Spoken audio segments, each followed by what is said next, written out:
please subscribe and don't forget to press the bell icon to get notified whenever we upload a new video.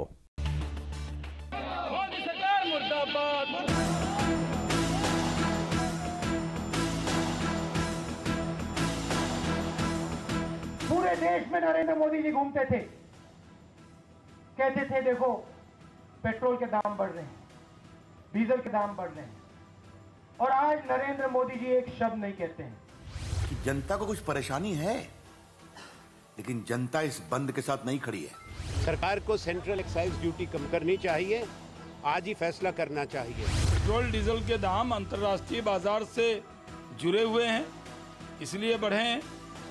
वो कम भी होंगे, लेकिन इस नाम पर आप देश को बंधक बना लेंगे।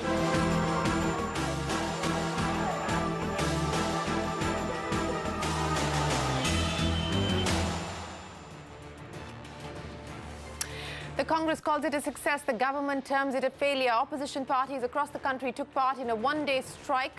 Some took part in the Bandh, the others in the protest to protest the rise in fuel prices. Congress President Rahul Gandhi led the protest in the capital, questioning the silence of Prime Minister Modi on the issue. And even today, oil marketing companies hiked fuel prices once again to new record levels. The Congress party claims to have the support of 21 political parties for today's Bharat Bandh. Normal life was impacted across many cities and towns, but the response was largely mixed. The central government has categorically ruled out any cut in excise, at least for now. Instead, the centre is prodding states to reduce VAT. Poll-bound Rajasthan and Andhra Pradesh first off the block to cut state VAT.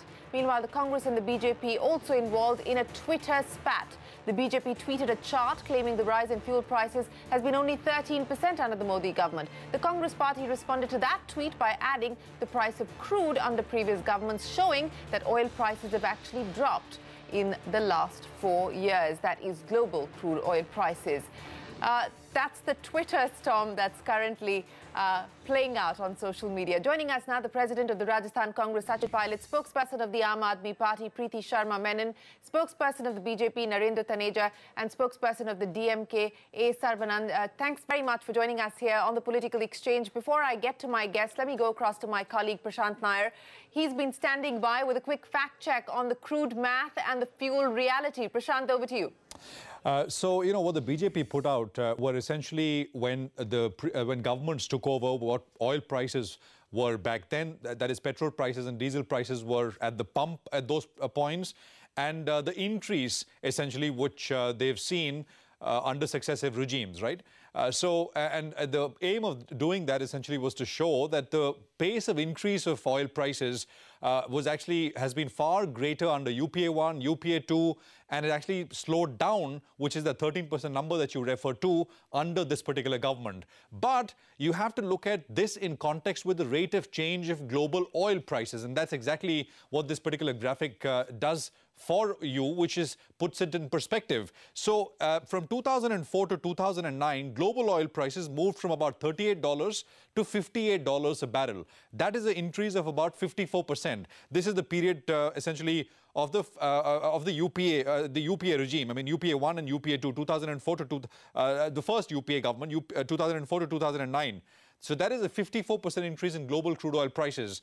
Petrol prices at the pump in that same period increased by 21%. Remember, this was the regulated regime. The full pass-through mechanism was not available, and diesel was deregulated only in October of 2014.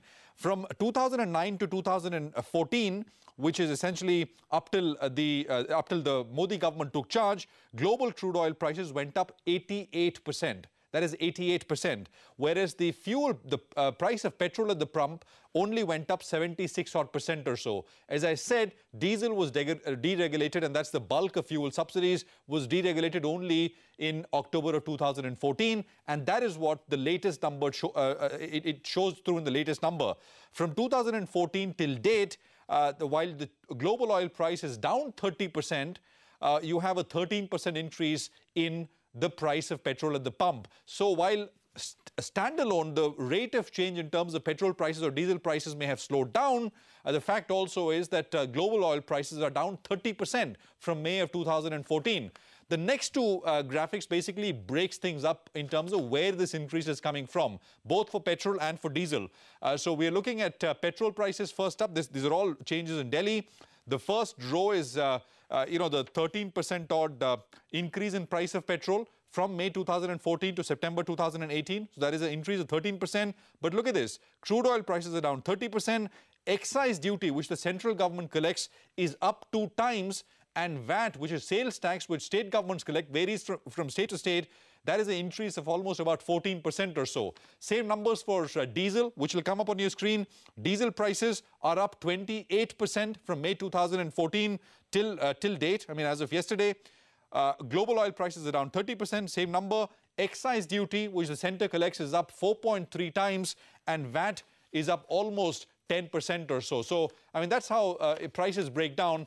I think it's nobody's case to say that don't break down the relationship, go back to the regulated oil regime era. But I think what the point that everybody is making is, while oil prices were coming down, you ramped up excise duties, VAT rates across states went up. Now that global oil prices are actually rising, why not reverse that and provide the Aam Aadmi with some relief? Back to you, Shireen. All right, thanks very much, Prashant. Let's take that discussion forward now. Narendra Taneja, I want to start by asking you, you can fault political parties, whether they're in power or in opposition, for selective amnesia, also for very selectively portraying facts. Now, that's the story, as Prashant has articulated very clearly for us, about your 13% number, which you've put out and tweeted about all day today. Now, how do you explain this? Global crude prices are down 30%. You have hiked the prices by about 13%, and that's largely on account of central excise, that prices have gone up on account of state VAT as well. So, why indulge in double speak, Narendra Taneja? Why not put the facts out as it is? As we pointed out, nobody is making a case for going back to an era of regulated pricing. Nobody is making a case for going back to the era of getting ONGC and others to bear the subsidy burden. But the fact of the matter is that excise and VAT have continued to go up for the last 4 years. 9 times you've hiked excise duties without thinking about how to get other ways of generating revenue for the government. Well, Shireen, facts are facts. Nobody can really take away the reality from the facts, which are universal in the sense that oil is a global commodity. 85% total requirement is important. Look at the tax structure that we have got in place. Congress was the one which was involved, which was responsible to putting this architecture in place. Now the question is that, if we really look at this thing from 2014 to 2018 and say, look, this is the kind of money that the center collected. No, one simple question I will ask you. One simple question I will ask you, sir, because you keep going back to the fact that this is a tax architecture inherited by the Congress party. The Congress party moved only towards diesel deregulation. You said when you came to power that you will move to decontrol the entire oil sector, which was a step that was celebrated by investors, by the stock markets, by oil marketing companies as well. Now you're talking about the fact that you inherited an architecture from the Congress. The Congress, why are you talking about the Congress when you hiked excise 9 times, sir, in the last 4 years? Yeah, let me answer. Right. First of all, factual correction. The decision in July 2010 to decontrol petrol and diesel was taken together. Decision was taken that all we did was to implement the cabinet decision of Dr. Manmohan Singh, July 2010. That's a factual correction. Second, to answer your question, look at how much, for instance, revenue central government had collected in terms of, excise. Total amount, roughly even if you buy the argument and the facts given by the Congress party, 11 lakh crore. Out of that, 42% went straight to the states, straight away. Number 2, then whatever you're left with, very small amount. Now, out of that, we have serviced oil bonds, and we are still servicing oil bonds issued by the Congress party. Number 2, Iran money. They bought oil from Iran, and we are paying for it. Who is paying, and where that money is coming from? Number 3, very importantly, sir, one second, well, sir. and your channel knows it. No, these are facts. sir. No, these are facts. 1 minute, sir. You're also buying crude from Iran, sir.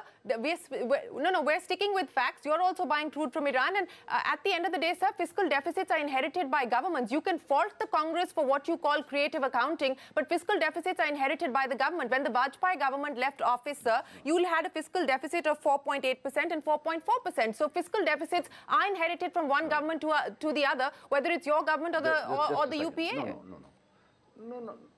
Look, we have to look at the picture. You know, today, look at the demand in India. We are consuming 4.5 million barrels a day, Shireen. It's not the same picture as the UP too. Look at the demand, look at the size of petroleum economy of the country today. It's a sea different from them. It's because of the reforms we have introduced, because of the economic growth we have introduced, because of the expansion of the economy. These are the facts. Sir, now today we have 4.5 million I don't understand how barrels a day. It's not, and you have to work out the economics.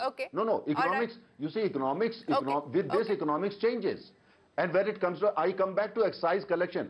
I can have a, rupee by rupee discussion on the excise collection and where the money actually has gone and how the money had come. And at the same time, compare it, for the sake of discussion, with the government of Punjab. Government of Punjab, look at the growth, incremental growth in their revenues from VAT is 34%. I can give you the exact number. No, they sir, are the ones who are making money. Since you specific, so before I get to Sachin Pilot, no, one second, sir. One second, sir. No, Mr. Taneja, 1 minute. No, 1 minute, sir. Since you specifically brought up the issue of Punjab, sir, Punjab, 80% of its tax base has been wiped out because of the GST, because their tax base was agriculture. This has been acknowledged by your government. Is it the story that we put out on CNBCTV18 today, that states like Kerala, Punjab and Bihar, it is not fair to expect them to bring down the VAT rates because their tax base, especially for Punjab, has been wiped out. But let me put that across to Sachin Pilot. Now, Sachin Pilot, you've heard what the Congress, what the BJP spokesperson has to say. Your response?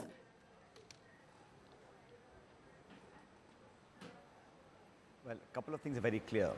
One is that the BJP and the government of India have to stop blaming the Congress government for all their malpractices today.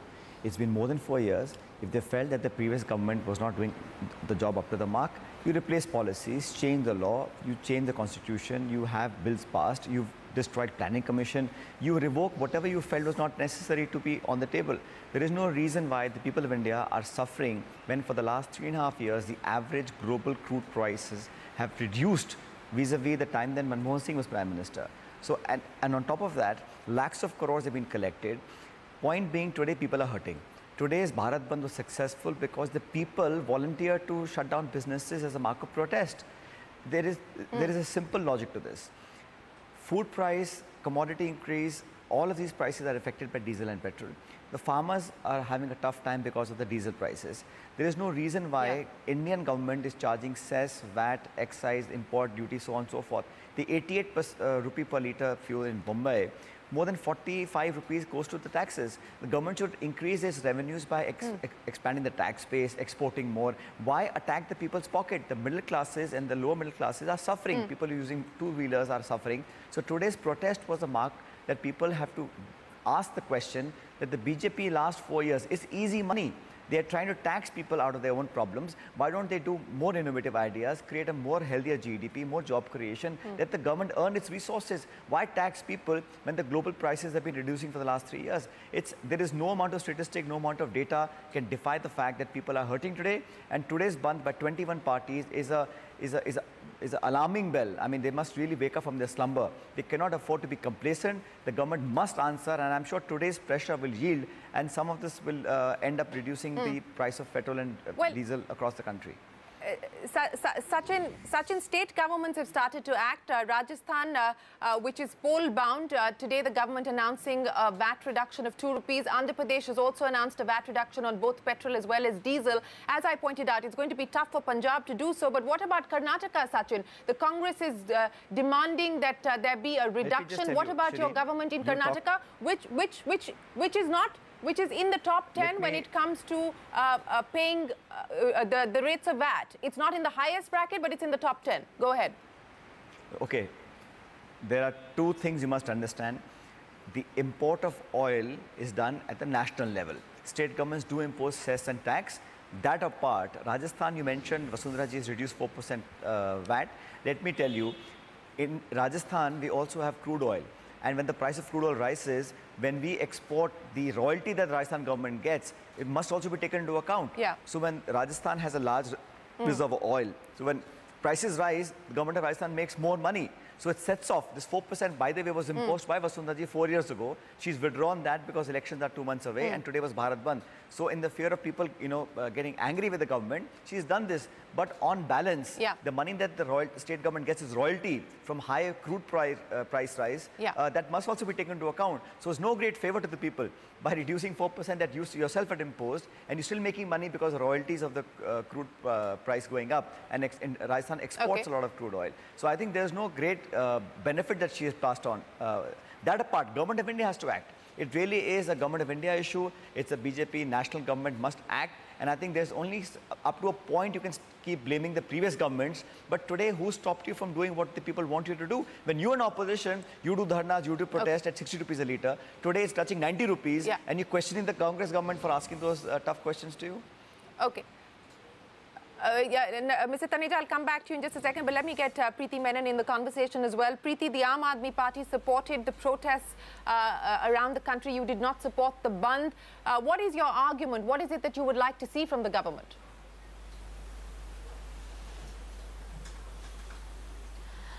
The rising petrol prices, the fuel prices, are a burning issue on the country. It's not just petrol and diesel. Gas has doubled in the last 4 years. From around 400, it's today 800. It'll reach 1,000 soon. So it's a very important issue which we feel the entire opposition must come together.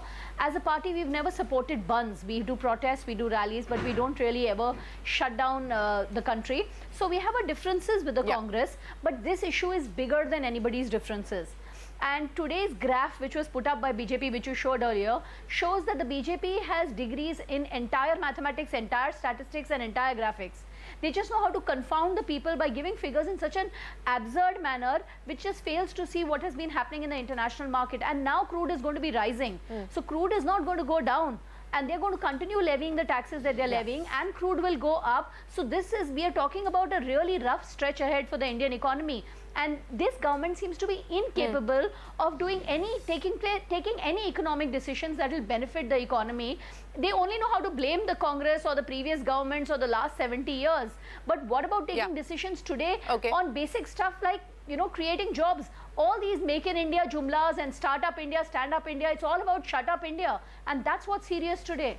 That this government does not have an economic policy. It has no economic idea on where it's going to go and where it's going to take the country. Well, that might be, that's a bit of a stretch, that this government has no economic policy. I will let Mr.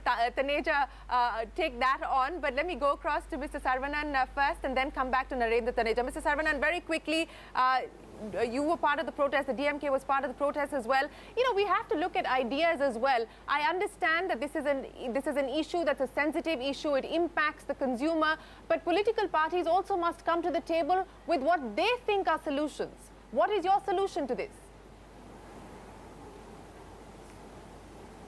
See, the only solution that could be offered is the central government has to withdraw the tax. You pointed out clearly how 9 times the central government has increased the tax, and for the petrol it was 118%, and for diesel it is around 400%. When the central government has increased it so much, let it be to the pre-UPA era, so pre-BJP UPA era taxes, the petrol prices would have come down by 10-15 rupees. Why the decrease in crude oil prices was not given to the customer, was not passed on to the common man out there? This is the one question. The other thing is, I think the BJP has scored a self-goal today by putting out that graph. The people are not going to be bothered about by these statistics or any semantics or any arguments put forward by the BJP. The simple question is, you made that as a poll plank. The Prime Minister said it is the failure of the government when the fuel prices are rising. He said both the dollar and the fuel prices are coming down. Now the same thing is happening. Where are the answers? It shows there is a talent deficit in BJP. They don't have an economic policy. They don't know how to run the country. That is the problem. If they know how to run the country, we would not have had these problems. We would not have had this fuel price hike. Okay, all right. Sure. Let me take that across to Narendra Taneja. Mr. Taneja, as I pointed out, let's do the math now. And you understand this sector perhaps better than most of us here on this panel, sir. You've spent your career working in the oil and gas space. For every rupee cut on excise. It's going to cost the central government about 13,000 crore rupees. Now, the argument that the centre is putting forward is that we cannot cut excise at this point in time because that will take away from money that we will spend on developmental scheme. You're headed into a 2019 general election, so I would imagine that that's not an option today. But given where crude prices are and where the rupee, more importantly, is, and we are a net importing country, sir, what is the option? I mean, the government will eventually have to act. I don't know whether you will act when it touches 90 or when it touches 100, but the fact of the matter is that at some point this is going to fuel inflation, this continues to hurt the Aam Aadmi, the government will have to act. What could those answers be? What could the ideas and the solutions be? You know, first thing first, Shireen, petrol, diesel, decontrol commodities. Government has no control, and government is not going to reverse the reforms. We're going to go back to the Soviet era. Sir, you keep saying this. That's not something You keep on the table. saying this, Mr. Number Taneja, two, but the fact of the matter, is, sir, that a majority of what we pay is taxes between excise and VAT. What is the? I mean, it is partial. If you accuse the Congress of partial deregulation, then this is partial deregulation as well, because a bulk of what we are paying is taxes to the centre and to the state. Shireen, out of 19 rupees that comes in the shape of excise, even if you reduce by 2 rupees, do you think that's going to change the world? Do you think that, you know, Congress will not come a second Bharat Bandh, which was today was a flop? They only managed to kill a 2-year-old child. You know, that's all they could manage to do it, and to try to set some petrol pump on fire. Except for that, it was a complete flop. You see, ask the family that lost their child today. Think of them. Think of them. Think of the child. Sir, I'm asking. Sir, let's now not go down that road. I'm answering your question. I'm asking you about solutions, I'm answering your question. Yeah. I'm coming to that. I'm just saying solution. You see, the international prices, we have no control. Though one of your co-panelists is saying the crude prices will go up. Nobody knows. I've spent all my life in this sector. Nobody knows what will happen. But our assessment is that crude prices in coming few months are going to go down. Number two, as far as rupee will stabilize, and the picture, and we are at the same time communicating with various state governments, including BJP, that they must do something about it. So we are working 24/7. Shireen, we are working on it. Don't you think? We are working on it, and you wait for. Okay, and we will deliver. So is the answer then, sir? From what I hear from you, the answer seems to be we are working or hoping that the rupee will stabilize and that globally crude prices will not go higher, will in fact come down. Is that the solution? We're living on hope? No. You know, when it comes to, you see the... That is not a solution. When you look at is the oil, please don't intervene, that's not the kind of debate they do at CNBC. You see, the point here is that, you know, oil is a very dynamic sector. Globally, it's very dynamic. Nobody knows.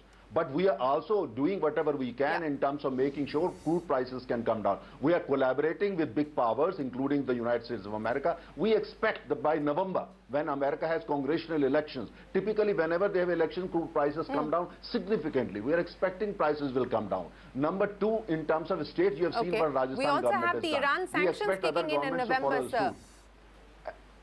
But we have decided, Iran sanctions kicking in November. But we import only 600,000 barrels from Iran. It'll also only 600, which is a...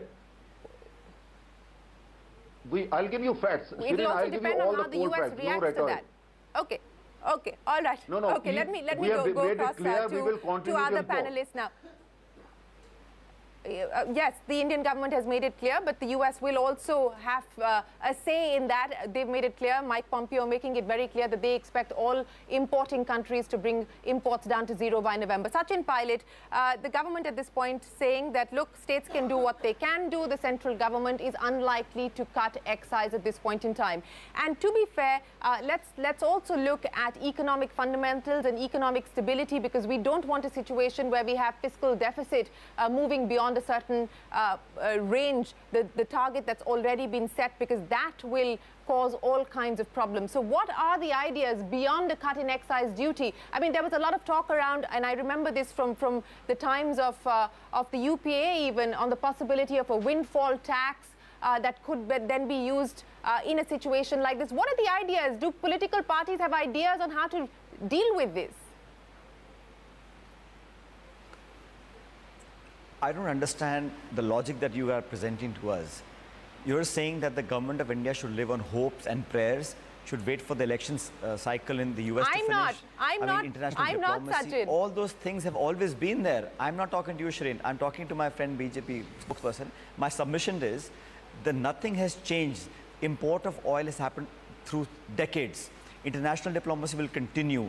What the government of India is accountable for is the price that the common man pays at the gas station. Now, we don't want to understand the problems you have. You fought an election, you've been in government for 4 years. Don't tell us what the problems are. When the shoe's on the other foot, then it starts to hurt. Then you give all logic about oil pool deficit and GDP and Iran and the US. The people are paying almost 90 rupees a litre. It is unacceptable. They should put this under GST. They must tell the state governments to reduce taxes, whatever they want to do. But the BJP today is fully responsible and answerable to the people of India that why should we pay such a high amount of per litre expense on diesel and petrol? Nowhere in the world are we paying this kind of money. And I think it's, forget about me saying anything. Ultimately, people will answer when the time comes. I'm a politician. Half of the world is paying that price. On the ground, I can tell you all this economic logic Mr. Taneja, is only for the programs. Politically, socially, it's becoming unpalatable to pay the kind of money that you expect people to pay. Yeah, and Mr. Taneja, there is a point to what Sachin Pilot is saying there, and you laughed and said that the whole world is paying these prices. The whole world is not paying these prices, sir. That is not true. I didn't say that. I said half of the world. Shireen, I said half of the world, not whole world. Yeah. I said half of the world, not the whole world. Sure. No, that's not the truth. Even half of the world, Look at the neighbors. Look at our neighbors. What are they paying? Yeah, sure. Preeti Menon, let me come to you for wrap-up comments now on how you intend to take this issue forward.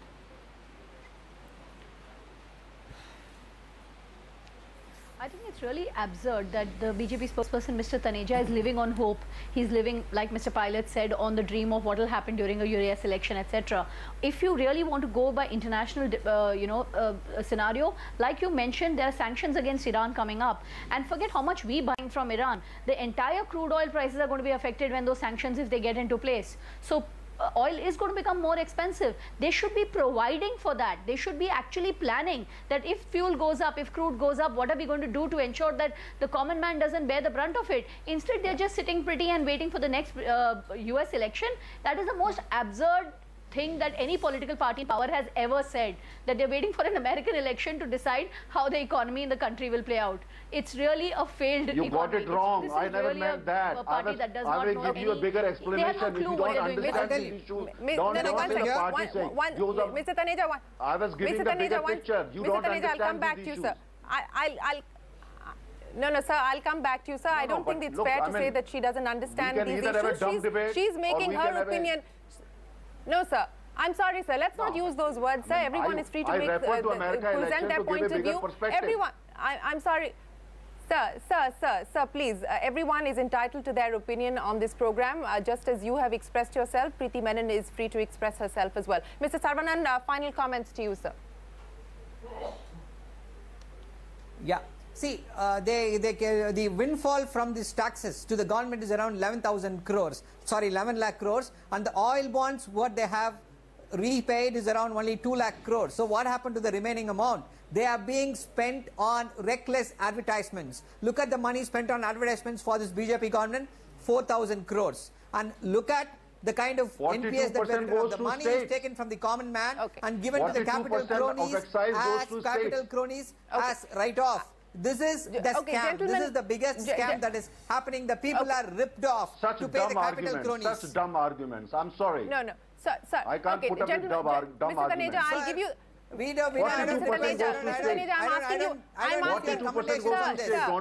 don't need your commendations on this. Mr. Saravanan, I don't need your appreciate your point of view. Let me go. Sir, we're running out of time. Mr. Taneja. People will decide on that. Sir, Mr. Taneja. People will decide on this, Mr. Taneja, I'm going to give you I will give you the final say, sir, because the government had made it very clear as early as May of this year that a long-term plan was being put in place. Then prices started to move lower.